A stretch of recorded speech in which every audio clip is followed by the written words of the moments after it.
हर हर महादेव, जय भोलेनाथ। दोस्तों आइए जानते हैं कुछ बहुत ही महत्वपूर्ण बातों के बारे में, बहुत ही महत्वपूर्ण उपायों के बारे में, जानकारियों के बारे में।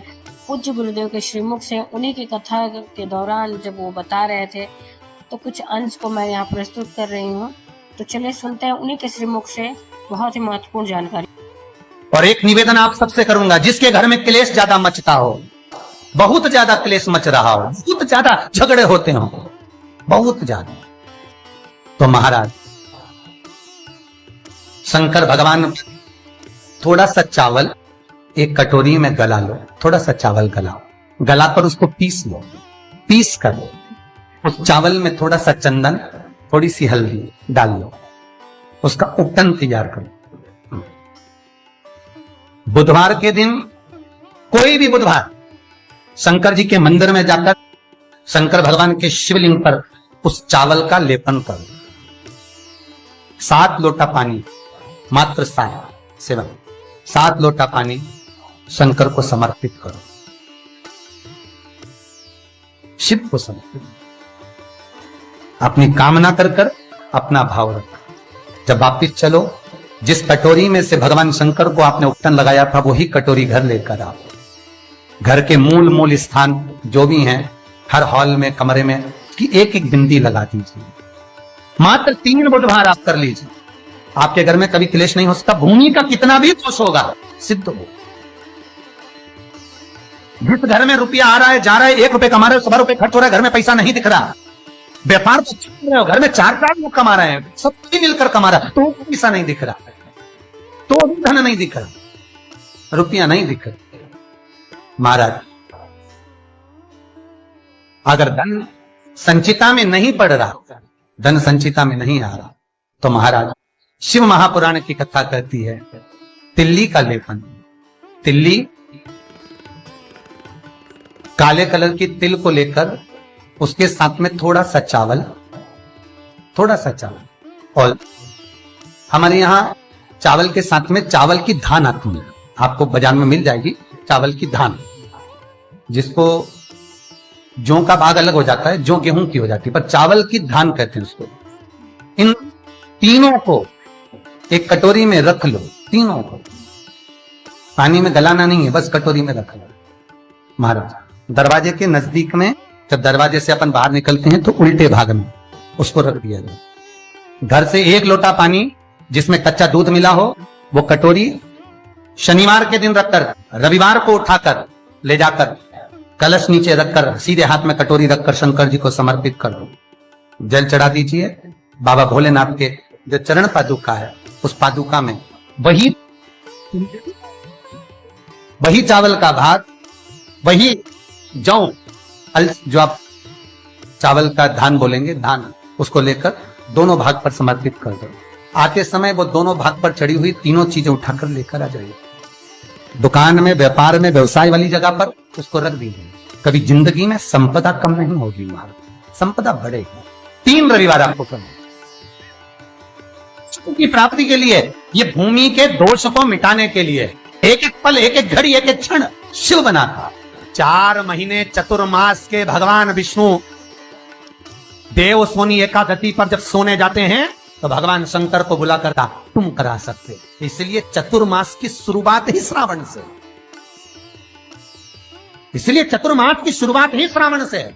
शंकर कहते हैं, पहले जल में चढ़वाता हूं, पहले मैं भजन करवाता हूं, स्मरण करवाता हूं, कीर्तन करवाता हूं। चाहे गौ माता को दो, चाहे बहन बेटी को दो, चाहे किसी भिक्षुक को कुछ दो, उस समय तुम्हारे चेहरे पर सल नहीं होना चाहिए, उस समय तुम्हारे चेहरे पर, तुम्हारी नैनों में अश्रु नहीं होना चाहिए, उस समय तुम्हारे चेहरे पर प्रसन्नता होना चाहिए। घर पर बहन बेटी आ जाए, और बहन बेटी राखी बांधने आई, बहन बेटी तीज त्योहार पर आई, और तुमने एक साड़ी दी, या 500 रुपए दिए, या 1000 रुपए दिए, या 2000 रुपए दिए, और भाभी का मुंह भगोने जैसा हो गया, चेहरा उतरा हुआ। भाई राखी बंधवाने बैठा तो पहले जेब में अंदर से जाकर पत्नी से पूछ कर आया, इसको 500 देना है कि 300 देना है। राखी बंधवाने से पहले, पंते पर बैठने से पहले, आसन पर बैठने से पहले, सोफे पर बैठने से पहले, जब भाई राखी बंधवाने बैठता है, तो पहले अंदर जाकर अपनी धर्मपत्नी से पूछता कितना देना है। क्यों भैया, कमा तू रहा है, ला तू रहा है, पूछा कि कितना देना है। पत्नी को यह कहना था आज मेरा मन है, बहन साल भर से नहीं आई, कुछ तो लॉकडाउन में 4 महीने से फोन करते बात ही बात होती रही, आई नहीं, 1 साल हो गया, मेरा मन कर रहा है आज मेरी बहन को मैं 2000 रुपए दे दूं, साड़ी के भी हो जाएंगे, चूड़ी के भी हो जाएंगे और देना हो जाए, आज मेरा मन कर रहा है। बोलना चाहिए, तुम्हें बताना चाहिए।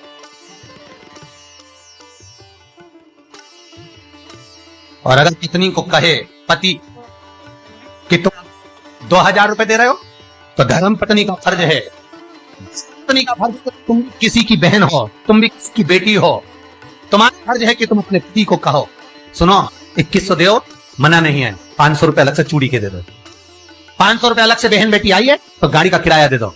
ये जब पत्नी अपने पति को कहेगी, पति के चेहरे पर प्रसन्नता होगी। मुझे उम्मीद है आज आप अपनी ननद को दे रहे हो, तो आप जब अपने मायके जाओगे तो आपकी भी भाभी इतना ही सम्मान देगी।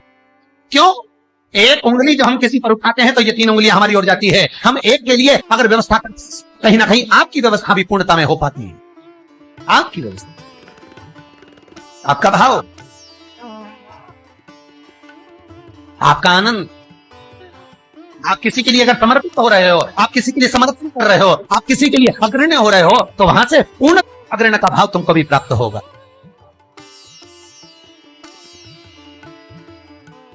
रक्षाबंधन पर भाई राखी बंधवाने बैठ रहा है तो धर्म पत्नी से पूछ रहा है कितने रुपए देना।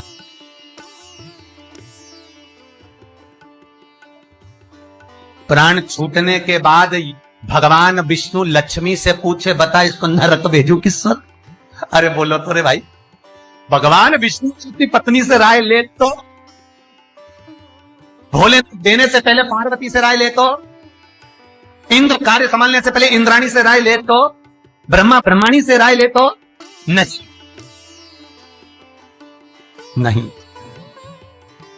अगर यमराज अपनी धर्मपत्नी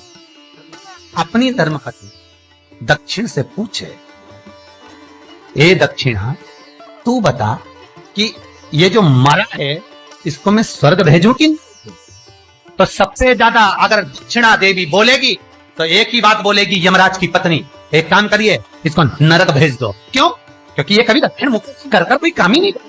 बोलो, दक्षिण मुख करके कौन कार्य करता है? दक्षिण मुख करके कौन पूजन करता है? दक्षिण मुख करके कौन स्मरण करता है? दक्षिण मुख करके कौन सेवा करता है? तो दक्षिणा को प्रो रहना चाहिए कि ये कभी मेरी और मुंह करके कभी भजन नहीं करा, इसने कभी मेरी और मुंह कर मेरे को देखा तक नहीं, कभी मेरी और मुख नहीं करा, तो दक्षिणा देवी तो क्रोध में आकर बोल देगी इसको नरक भेज। पर यमराज जब मृत्यु का दंड देता है, यमराज जब प्राणों को हरता है, अपनी पत्नी से नहीं पूछता, भगवान विष्णु लक्ष्मी से नहीं पूछते कि इसको क्या देना है, ब्रह्मा ब्रह्माणी से नहीं पूछते कि इसको क्या देना है, इंद्र इंद्राणी से नहीं पूछते कि क्या देना है, शंकर पार्वती से नहीं पूछते कि क्या देना है, केवल उनकी विचार धारणा, केवल वही देखा जाता है कि उसका भाव कितना, उसके भाव की सिद्धता कितनी।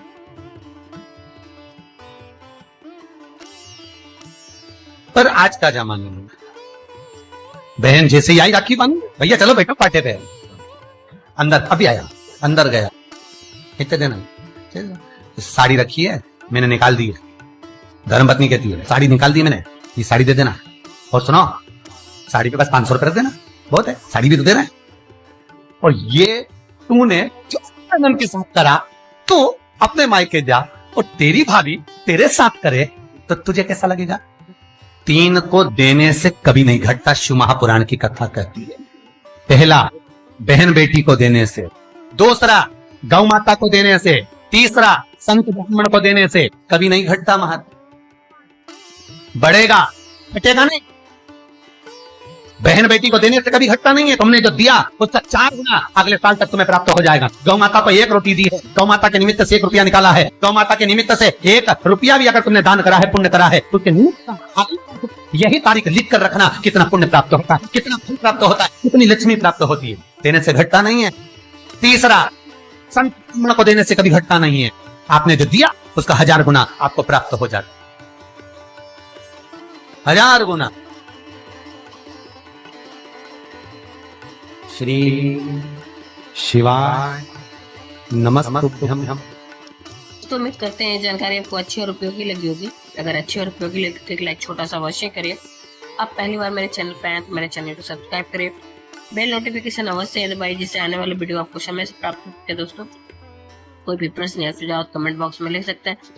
फिर मिलते हैं दोस्तों एक नई जानकारी के साथ नए वीडियो में। तब तक के लिए जय भोलेनाथ, हर हर महादेव, श्री शिवाय नमस्तुभ्यम। धन्यवाद दोस्तों।